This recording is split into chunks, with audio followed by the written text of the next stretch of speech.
Good morning, ladies, gentlemen, brothers, sisters, lions, lionesses and wonderful warriors of the world. Today you have joined me on a foraging expedition where we're going to go out in this wonderful countryside. Just scan the countryside down, brother, just showing what we've got to look at today. There you go, beautiful, in the Shropshire Hills. Right, now today we're out foraging, so obviously when you're foraging you're going to need identification material. Now I've got these with me, but sorry guys, I've got these with me, but there's no way we'll be taking these with us. But you need to identify everything around you, in the hedgerows, in the fields, wherever you be. So you need good identifying kit. Now this is a complete guide of trees of Ireland and the UK. We've got a complete guide to mushrooms, funguses, toadstools. We've got world's edible plants, and we've also got wild flowers of the world, UK, Ireland. Now these books are great, but as you can see, in the real world, as you're out foraging, you do not really wanting to be carrying all that around with you. As much as you've got all that information to flip through, if you're foraging and you're clambering over fences and gates and climbing trees or whatever, they're not really practical. So these days, with the internet, there is a lot of easier way to do it. Now this is called a smartphone. Now most people on the planet have now got these mini computer smartphones, we'll call them, and as long as you've got the internet, my suggestion would be that you download yourself a plant, tree, shrub, fungus, mushroom identifying app. Now I use a particular app called Picture This. I'm going to show you what the sort of home page of the Picture This is. Daniel will get that on there for you. So this app, very easy to download, it's free, you don't have to pay for it. There's a free thing. So what you do with this app is you simply touch the camera icon on the bottom. It will then come up for you to take a picture. Now I'm going to pick this hedge here. Now we've took a simple picture. We've now got an identification. And that should say hawthorn.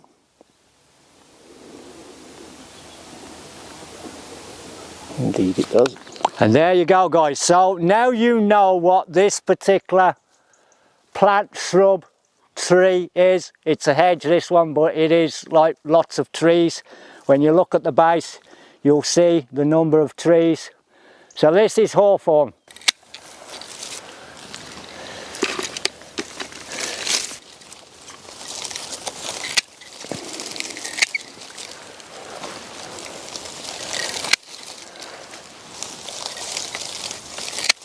What this actually does, it dilutes your blood vessels, thus enabling your blood to run better through your system, thus meaning you're less likely to have a heart attack because you've not got clogged arteries.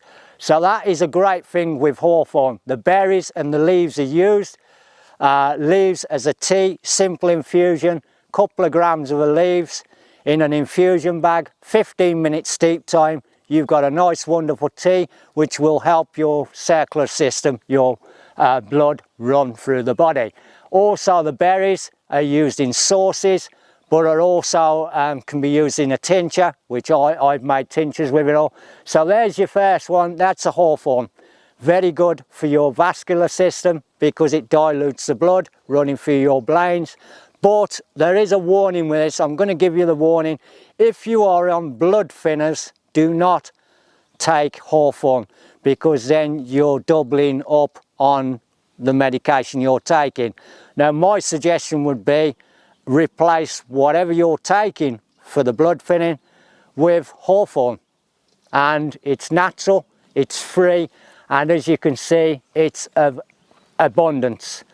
This whole edge is hawthorn, and it's everywhere. It grows in most parts of the UK and Europe, so it's easy to get, it's cheap, easy to make the remedies. So there's your number one, hawthorn leaf and berry. Right guys, we've looked at hawthorn, now we're going to go a wander. So we're going to wander these fields and have a look at a few fields and have a bit of wander. So let's go guys, let's see if we can find anything around this area. And well, straight away I spot something interesting over here. So let's have a look at this guys. Now looking down as I was at the hawthorn, I spotted this beauty. It's a bit dusty, this one, but what you got here is mullein. Now some guys might know what it is, others won't.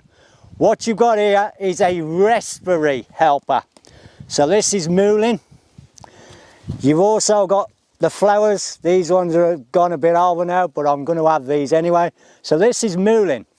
Now what you do with mullein, it aids your respiratory areas and particularly your lungs. And the suggested way of using mullein is to smoke it like you would a cigarette. You can also use it in like an incense burner, and what you do, you take this off, you would wash it, you would dry it, you would then strip it like a tobacco, like strands like tobacco, flower and the leaf, and you smoke it. There you go, there's the close-up of the mullein, and it's got a lovely woolly feel to it. It's very soft to the touch, like velvet, and that aids your respiratory system. And what it does, it cleans out the toxins in your lungs and your respiratory tubes, so your throat and your airways which go down to your lungs. Mullein, great ingredient to have, and I am going to be taking a bit of this home with me.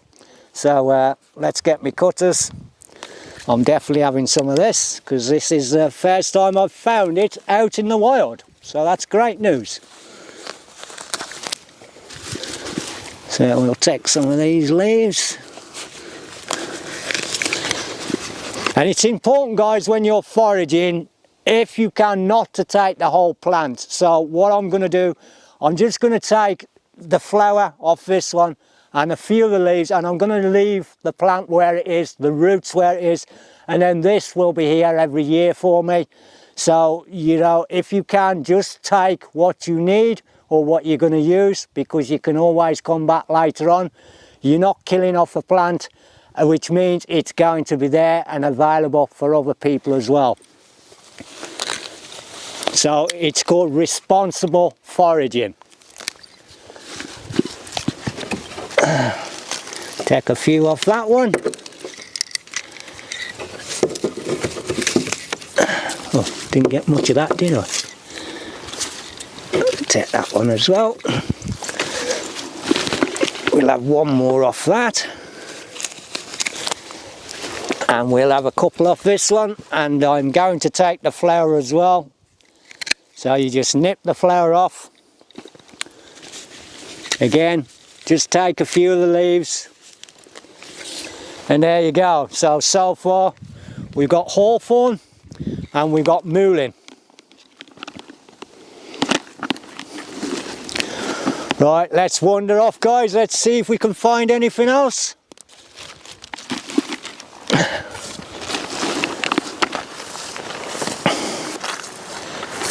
Interesting. Right guys, we've found someone else here, just away from the mullein.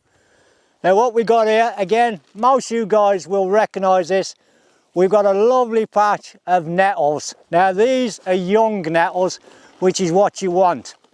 Now nettles have got all sorts of uses in the herbal medicine sort of range, and how you would take these is as a tea. Now what you want with nettles, you want the young leaf, And you can also use the seeds as well. Obviously these are babies, they're very small, very young. These will be very potent in the stinging area. And you can use the seeds in foods as a topping on your buns and whatever. But the leaf itself is made into a tea. Again, it's a simple infusion of the leaves. Steep for 10 or 15 minutes, and again you would want a couple of grams of the leaf. And what you'd simply do, you would pick these. I'm going to rip them out now. I wouldn't suggest everybody does that because you'll get stung. Now I'm going to give you a tip with these. If you want to pick these with bare hands and you don't want to be stung to death, which I don't mind actually, you pick them and you run your hands down like that. So you've got the plant, you've got the dull side, you've got the shiny side. So the way to do this, if you don't want to get stung, is like that. And you won't get stung. If you run it the other way, you're going to get stung. Now I quite like the sting, so it doesn't worry me. So there's a tip for you. When you're picking nettles, you want the young fresh leaves. This is a young one. It's away from any roadsides and that, but still wash your ingredients. I will give you this advice. Whatever ingredients you are picking, wash them before use, because you've got the pollutants in the air as well, which we can't control. So there you go, lovely patch of young nettles here, and I'm going to take a few of these on with me, put in into my sort of inventory of ingredients to be used later on. That will do me. So a lovely small patch of nettles there, ready, or will be, for a nice refreshing nettle infused tea, which has got great properties for your health, and again, they're free. Well guys, we're having a good day in this field. I've only just walked a few yards from the nettles, and look what we've got here in the hedgerows. Lovely blackberries. These ones are a bit small, but there is an awful lot of them growing. Again, blackberries, great for your food substance. A lovely fruit, also full of vitamin C, and can be used in cold and flu remedies. So you would mix this with things like honey, lemon, and make yourself a hot drink using the blackberries, or you can make lovely blackberry pies, which is what I've done with them. So there you go, the common blackberry, growing most hedgerows out in the country. People have got them in the gardens. A wonderful fruit to get this time of year. These are a bit small, and I will leave these alone where they are, but your common blackberry, wonderful source of vitamin C, and like I say, great for cold and flus. So there you go. Guys, here's an interesting one. We've just come round this corner, and look what we've got here, guys. We've got lovely wild rose, and what you're looking at is the beautiful rose hips. Now, rose hips are absolutely loaded with vitamin C, and again, they are a great herbal ingredient to have in your locker. And what you want is your rose hip. You can also use the rose petals as well. People use them in teas. You can produce rose water from the petals, but to me, these are the gold on the wild roses. But you can use most rose hips, not just the dog rose, which is what these are. And these are absolutely loaded in vitamin C. Again, they are great when your body's run down and you need to get some vitamins in you. Again, they can be used in a sort of mixed cough mixture because of the vitamin C in them. And I will pick myself a few of these while I'm here. I have got plenty of rose hips, but waste not, want not, because what'll happen with these is they will go to waste Now what you do with these, you would leave them to dry off, and what you have to do is remove the seeds and the little hairs in them. So you break open the rose hip. I'll just show you what they're like inside. Inside the rose hip you have got the seeds, and with them seeds you've got like a hairy thing, and them hairs can give you discomfort if you eat them. So when you do rose hips, it's a messy job, and you want to strip out all the seeds and the hairs. So that is what you'd be left with. You'd be left with the casing, and that is what you'd use in your herbal medicine. You can also make teas out of these as well, or a tincture. I've done tinctures, teas, and you can also use them in creams and balms for your skin. Again, if you combine this with other ingredients, it's great for your skin. So there you go, your common dog rose hips, a great find again. We're doing all right today. So I'll just get a few of these guys, and then we'll move on a bit farther down. Right guys, obviously earlier we went to a hawthorn hedge and there wasn't no berries in that hedge, but what we've discovered here, obviously around the corner, is a lovely hawthorn with the berries.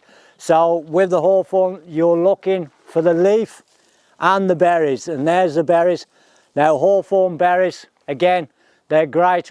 As I explained earlier, hawthorn great for the vascular system. It dilutes your blood, helping it run through the system better. You can make a tincture with that. You can use them in edible, make them into condiments, sauces, things like that. Or you could make your tea, an infusion. So I'll just grab a few of these while they're here. I have got some tucked away, but there is the hawthorn berries. So I wanted to show you the berries as well. And there's the berries on the hawthorn. Okay guys, so that's great again. We've got one with the berries on. Right, let's move on. So hazelnuts, full of protein. Obviously, if you have nut allergies, keep well away from these. And you can make them into chocolate spreads, I suppose, or eat them as they are, out the shell. Another good food source with your protein, which is very important. So there you go guys, this is your hazel trees. Again, you usually find them all over the British Isles, mainland Europe. And the nuts are another free source of food and energy. So there you go guys, a nice little find there. Shame there isn't more on the tree, but a few is better than none.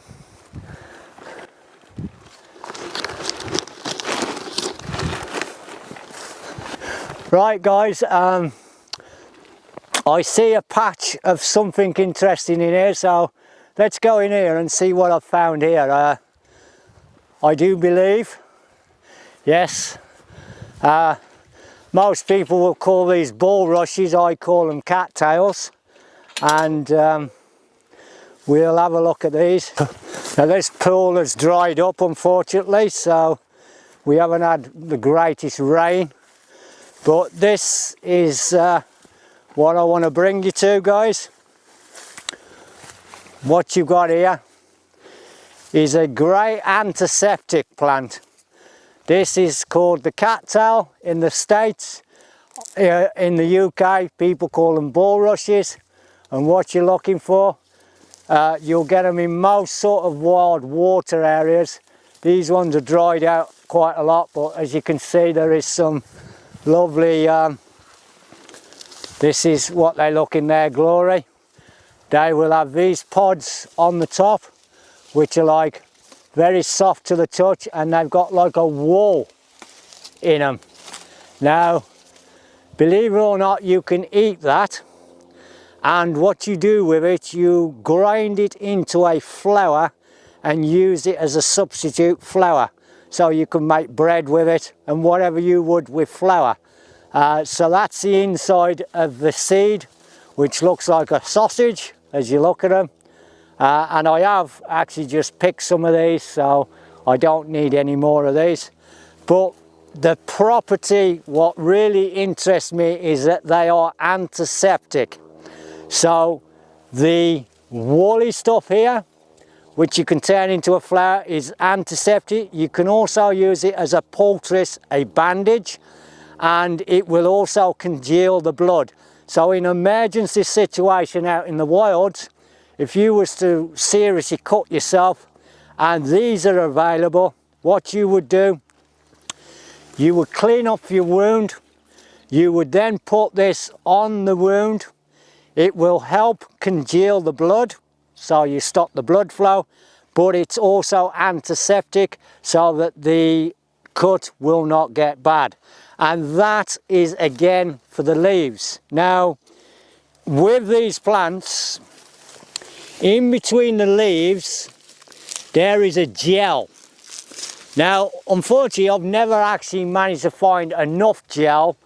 I use them in another way, but inside the leaves, as you peel them back, there is like a sticky substance, and it's like a gel. And again, that is antiseptic. And what you would do, you would rub it onto a wound. And again, it's going to help congeal the blood, but it's also going to stop you getting septic because it's antiseptic. Now, the way I use these is completely different to the other ways. I take these leaves, you dry them out, and then you burn them. And you actually use the ash as a powder. So how I do it, I take them, I chop them up, I burn them without anything else added to it. I use a Bunsen burner, so I've not got any foreign objects in it. I burn it into an ash. I then take the ash and I powder it up into a fine powder. And that is an antiseptic powder, which is absolutely great again for wounds, and it will stop you getting septic. So again, abundance. I'm lucky that this patch is here and I can come anytime I want and get it. So the cattail, bulrush, a great antiseptic and very easy to prepare.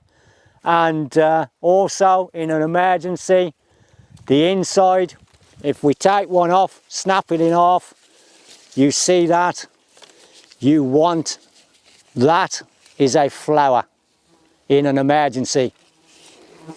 You can make a loaf of bread with it, and people do substitute this for normal flour in their cooking. I've not done that yet, even though I have got a large bag of the flour ready ground.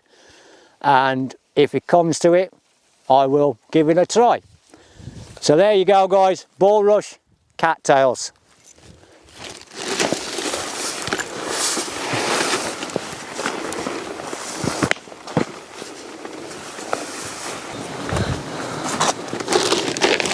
Guys, I do believe we spot something over here. Let's get over that. Yes we have. Alright guys, this is not medicinal, but well, it is to some guys, because what you've got here is sloe berries. And obviously for you guys who like a bit of a tipple, sloe gin is the thing to do with these. I'm going to leave these on the bush because they're still quite small, and I don't really do gin, but there you go. If you're after a tipple in the winter months and you're out foraging, there's your sloe berries, and they get a bit bigger than that, so I'm going to leave them alone, and you make your sloe gin with them. So there you go guys, for those with a tipple or like a tipple, sloe gin is the thing to do with them. So you could probably put them in pies as well, but I usually use damsons and plums for that rather than the sloes. So there you go guys, a nice selection of sloes there for somebody. Right, we'll wander up here a bit now, see what we've got.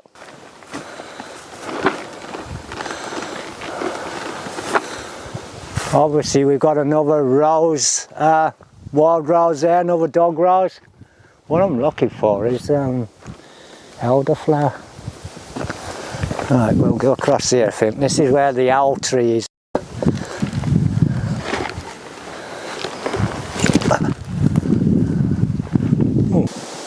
And luckily we've just come across this field, and we've got a lovely patch of field mushrooms. Now I've done the test on them. They're not staining yellow. These are edible because I have had them before. And what I'm going to do, we'll do a identification on these, and then I'll let you know. And what I do suggest with mushrooms is before you take them home and eat them, you do a thorough check on them, because a lot of the mushrooms obviously are not edible. There is only, I think it's 246 edible varieties, even though there is thousands of different types of mushrooms. So you've got to be careful with your mushrooms, but I have actually picked these ones before and taken them home and fried them, and I'm still home, and these are coming up as, let's have a look for you guys.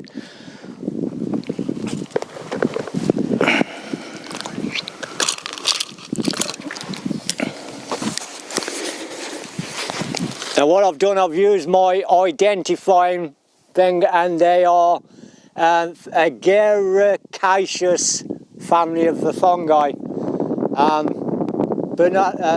Botanical name is Agaricacea. So that's what they're called. A cornerstone of the fungus world.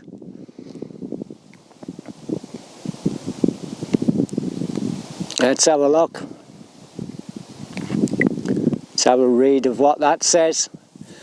Agaricaceae is a cornerstone of the fungus world and encompasses many commonly found mushrooms as a scientific family. It has over 1,000 classifications. So, like I say, when you're picking mushrooms, you really need to identify them. That's where the book comes in. You can also get an identifier purposely for mushrooms, but I know these are edible because I've had them before, so I'm going to take these home with me, and these will become, they'll go in my fry up at some point, and we've got a few of them, so I can spot a few more here as well. So I am going to be taking them home and making myself maybe a mushroom omelette. Yeah, they're all the same variety, they are.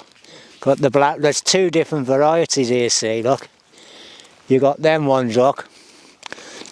And these are the ones which are the common field mushrooms, I know, which, you know, you buy from the shops in a sense. When you buy them, they've always got them dark gills, haven't they? Yeah. And them are my favourite mushrooms, though. Because I suppose you could dry them out, couldn't you? Yeah. You want to, oh yeah, you could. Yeah, you will, couldn't you? You could be able to dehydrate them, couldn't you? Yeah, yeah, because you buy them dried, don't you? Well, in pot noodles anyway. Yeah. They dry them out to go in there, don't they? Yeah, yeah. Now this isn't strictly foraging, guys, but what I've got here, we've got a lovely old oak tree. Now, last year,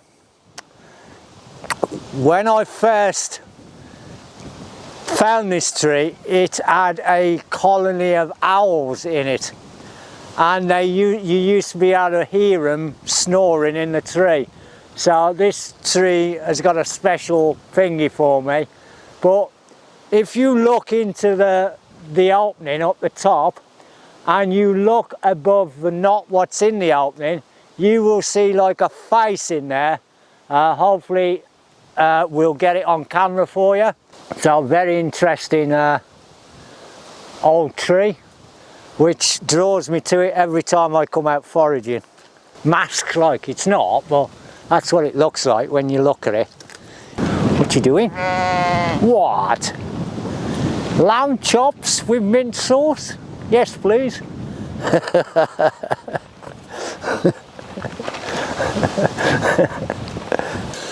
Right guys, what we've got here is a European crab apple. Now, obviously the old wives' tales us you can't eat crab apples, which is what we were always told as kids. Don't eat a crab apple. It's false in a sense. You can perfectly safely eat these. I wouldn't recommend too many in one go, but they can be in. But I'll tell you what I do with them. I turn them into apple cider vinegar, and I've also preserved them in pickling vinegar as well, and have them as a tasty sweet. But my number one with the crab apple is apple cider vinegar. Now, apple cider vinegar has got all sorts of medicinal properties. It's microbial, antimicrobial. It's great for stomach issues and for acid influx and things like that. And a couple of spoonfuls of apple cider vinegar will certainly keep the doctor away, that's for sure. So the best thing to do with these is turn them into a vinegar. So how you do that, you would take your crab apples, you would mash them up, you would put them in a solution. Now the solution I use is a sugar water mix. So I put, say, 10 pound of crab apple in a big tub. I will then fill that tub up with a water sugar solution. You leave the apples in that solution for as long as you want, really. I leave it in for 3 or 4 weeks. The recommended is 2 weeks is enough, but I like to get them in a bit longer, so I leave them in for 3 or 4 weeks. Then you remove the apples away from the vinegar, and then you just seal it back up, leaving a bit of the mother in, which is the mush of the apple. And over time your vinegar will mature, and out of all the vinegars I've done, the crab apple one is the best in my view. So crab apples, vinegar, apple cider vinegar is your thing to do with them. And as you can see, this tree is absolutely loaded. If we can pan the camera around to the tree to see how loaded it is, you'll see. Amazing. Right guys, I've just spotted someone over here I'd like to show you. Now, we're lucky to find this up in the hills. Mainly you get it lower down because we're 900 foot above sea level up here, but I've actually found something I was looking for. Now here we have, guys, the elderflower, well, elderberry I should say. So these little black beauties here, and this is when you want them when they are nice and black. So that is your common elderberries. Not many on here, but there's enough to show you guys now. I actually has just made what's called an elderberry oxymel, which is a winter tonic to aid and help prevent colds and flus. Full of vitamins, antimicrobial, antibacterial and anti-inflammatory. And what I do with these, I make them, you can make them into a syrup or an oxymel, and that's exactly what I've done. Only last night I made a couple of bottles up. So these are wonderful for cold and flu and prevention of catching cold and flu. So what I think is a winter tonic is the best way to go with them. So you would take a couple of spoonfuls of the winter tonic in the morning, at night, and that will help prevent you catching the colds and flus in the winter months. And if you do come down with a cold and flu, they will prevent you getting a serious illness. They will aid in making your ailment a lot more manageable. So the good old elderberry. Again, you can have the flowers as well. Now the elderflowers, they use mainly for wines, things like that. But today we're doing the berries. So my suggestion is an elderberry syrup made with honey, apple cider vinegar and the elderberries in equal amounts. And it's a beautiful drink and it will aid in recovery of cold and flus. I will say aid in cold and flus, not cure. So there you go guys, the good old elderberry. A great find up here in the hills because unfortunately there's not many on here, but there you go, the great elderberries. Well guys, I hope you've enjoyed our little foraging walk today and you've learned a few things. Now we're hoping that we're going to do a few more of these in the next 12 months or so when we've got time. So thank you very much I hope you've enjoyed it. And if you want to know more about herbal remedies, we have got a YouTube channel which can be looked at. All the remedies I do, we put on the YouTube channel, and this channel is called In Dark Times / Shaun's Herbal Remedies. So thanks a lot guys, take care, and God bless you all.